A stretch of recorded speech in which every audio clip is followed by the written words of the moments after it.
Hello dear friends, আজকে আমরা সরাসরি West Bengal joint entrance examination বোর্ডের অফিসিয়াল ওয়েবসাইটে আছি এবং যারা ডব্লিউবিজেই জন্য প্রিপারেশন নিচ্ছিলেন 2025-এ তাদের জন্য সুখবর এসে গেছে। আপনাদের ইনফরমেশন বুলেটিন এসে গেছে, প্রেস রিলিজ এসে গেছে, এক্সাম অফ ডেট অর্থাৎ এক্সামিনেশনের যে ডেট 27 এপ্রিল 2025 সেটাও কিন্তু অ্যানাউন্স হয়ে গেছে। সো আর দেরি নয়, আপনারা যারা প্রিপারেশন নিচ্ছিলেন আরো জোর কদমে কিন্তু প্রিপারেশন নিতে শুরু করুন। এবং এখানে কিন্তু অনলাইন রেজিস্ট্রেশন খুব শীঘ্রই শুরু হবে এবং আপনারা কিন্তু অ্যাপ্লিকেশনস করতে পারবেন। সো যারা ডব্লিউবিজেই নিয়ে প্রিপারেশন নিচ্ছ, রীতিমতো সিরিয়াস হয়ে যান এবং প্রিপারেশন নিতে থাকুন। তো এবার আমরা সরাসরি কিন্তু আপনাদেরকে ইনফরমেশন বুলেটিন থেকে কথা বলবো। ইনফরমেশন বুলেটিনে এবারে কিন্তু একটু নতুনত্বের ছোঁয়া আমরা দেখতে পাচ্ছি। ডব্লিউবিজেই 2025-24 আমরা কিন্তু 2019 থেকে আপনাদেরকে কিন্তু ডব্লিউবিজেই সম্পর্কে আপডেট দিয়ে আসছি।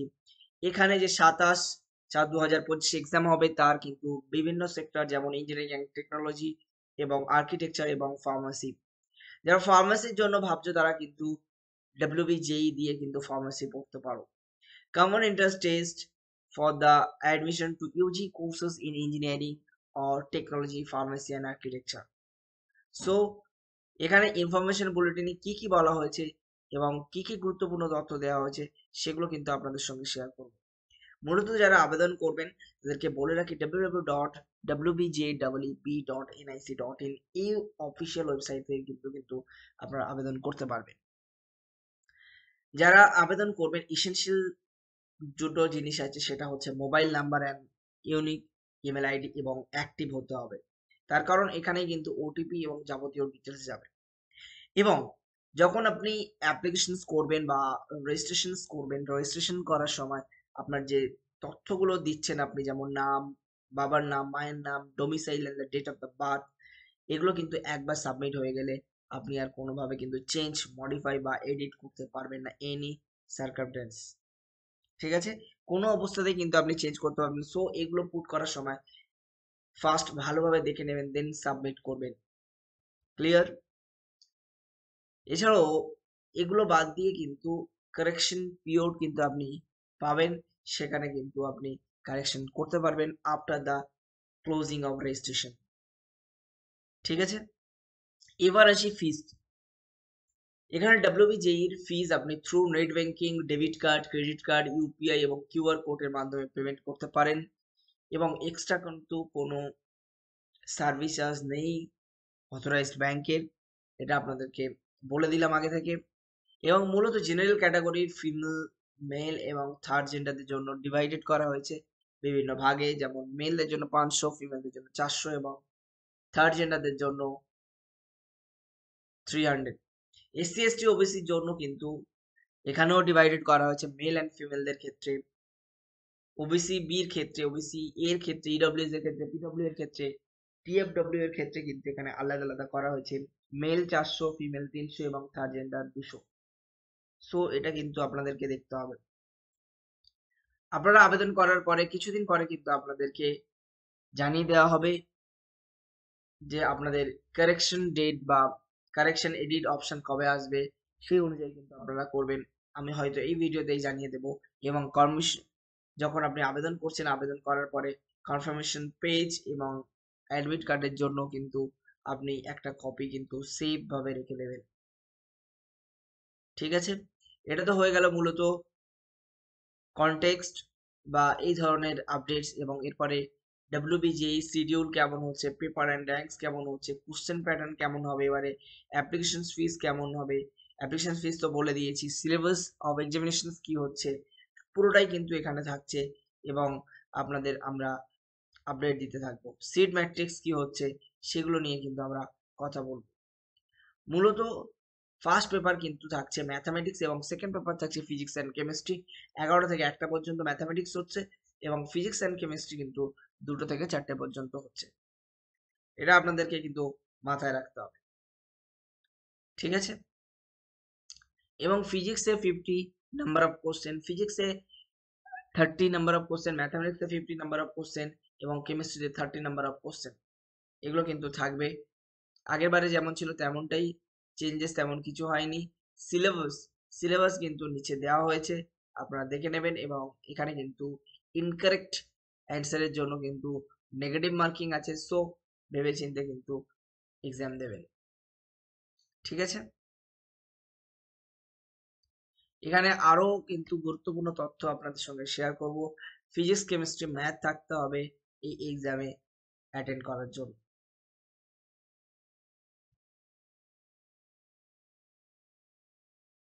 এছাড়াও আরো বেশ কিছু স্পেশাল একাডেমিক ক্রাইটেরিয়া আছে, যেমন বিভিন্ন ইউনিভার্সিটির জন্য। ক্যালকাটা ইউনিভার্সিটিতে আপনি যদি বিটেক করতে চান including jute and fibre technology, সেক্ষেত্রে আপনার কিন্তু 10+2 মিনিমাম 60% নাম্বার থাকতে হবে। এবং রিজার্ভ ক্যাটাগরিতে যারা আছেন এসসি, ওবিসি, পিডব্লিউডি দের জন্য 55% মার্কস থাকতে হবে। যাদবপুরের ক্ষেত্রেও তাই, একটু ডিফারেন্স আছে, 60% জেনারেলদের জন্য এবং 45% এসসি এদের জন্য।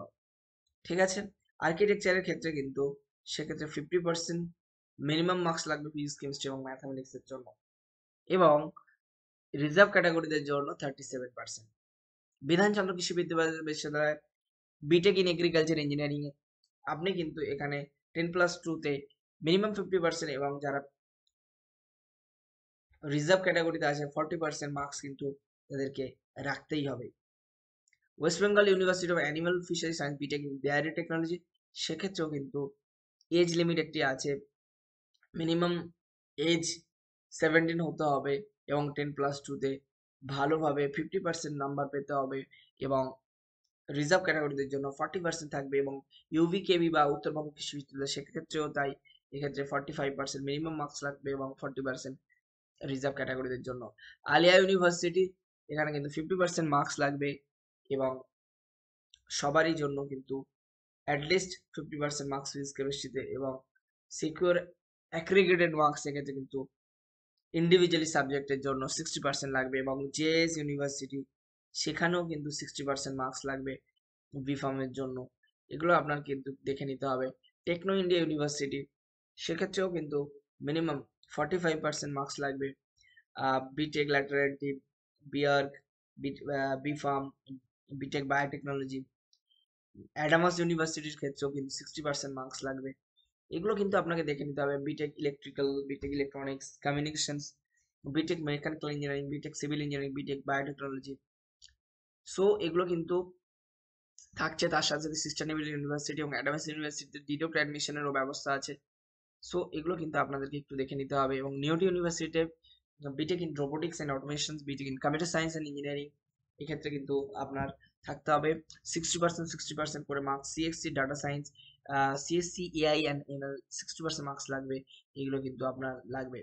এছাড়াও আপনার কিন্তু ডোমিসাইল সার্টিফিকেটস লাগবে কিন্তু, এবং রেসিডেন্সিয়াল অথবা ডোমিসাইল সার্টিফিকেট কিন্তু জরুরি।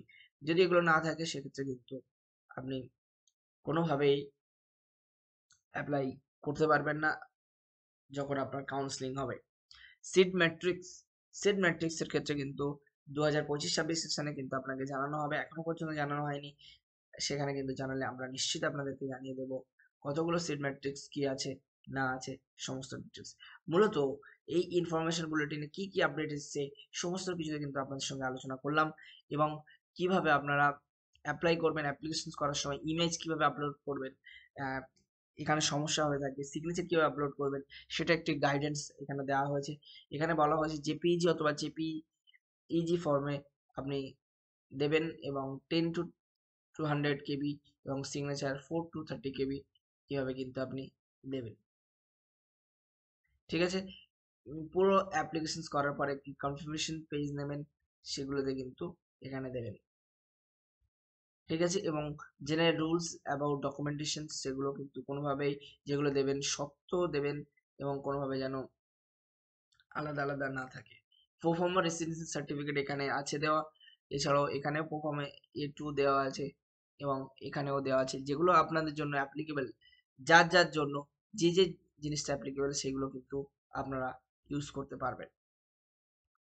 ঠিক আছে, এবং কিভাবে এন্ট্রি লেভেলে কি কি লাগছে, ডিপ্লোমা আন্ডার গ্রাজুয়েট এন্ট্রি লেভেলে কি কি কোয়ালিফিকেশন লাগছে, সেগুলো নিয়ে কিন্তু পরবর্তী একটি ভিডিও আমরা আপনাদের সঙ্গে আলোচনা করব। এখানে